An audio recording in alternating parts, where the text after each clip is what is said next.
Zápas sa začalo pol hodiny neskôr, keďže Skaličania prichádzajúci až z druhého konca republiky mali na zimných cestách značné problémy, ktoré im spôsobili meškanie.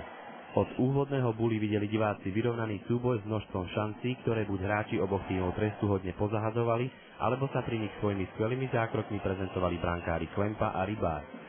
V poslednej 5 minútovke prvej tretiny mali navrch modrožltý, no Drotár, Ihnačák ani Gajdoš vo skvelých šanciach Rybára neprekonali.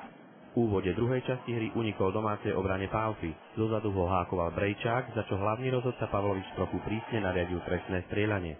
Sám faulovaný kanonier však v súboji z očí voči Klempovi neúspel.